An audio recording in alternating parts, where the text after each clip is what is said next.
The netizens have spoken. Ang katayuan daw ng Senado, worst at most divided in history. Narito ang Agenda Weekend Report ni Dobby de Guzman.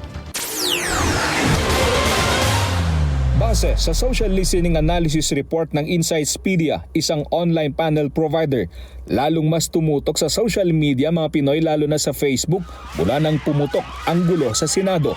So the first week actually was the highest in terms of mentions and engagements.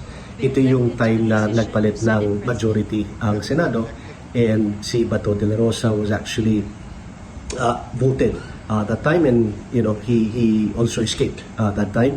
So ito yung pinakamataas. The second week was about yung impeachment court convening, and the last 2 weeks basically was mostly filled up by Facebook Live. Dahil hindi pa man natutuldukan ang isyu sa Senado ay nanganganak na naman ng bagong isyu, nagpaulan ng mga negatibong komento ang maraming Pinoy. Ayon kay Ramirez, kitang-kita ito sa mga comments at engagement ng mga netizens. Nangingibabaw na comment ng mga tao is that the worst, most divided in history, chaotic or sobrang gulo actually, unstable. Yun yung mga lumalabas na negative comments.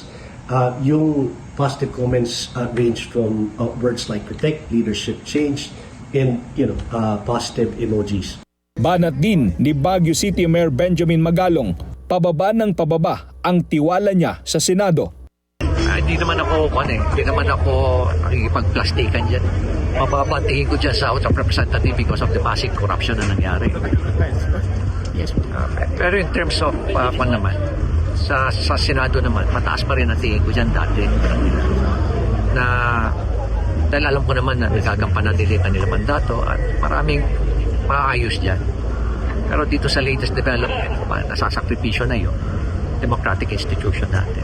Kung bibigyan daw ni Mayor Magalong ng grado ang Senado, from 1 to 10, 6 ang ibibigay niyang marka. Para sa Agenda Weekend, Dobby de Guzman, Baguio City.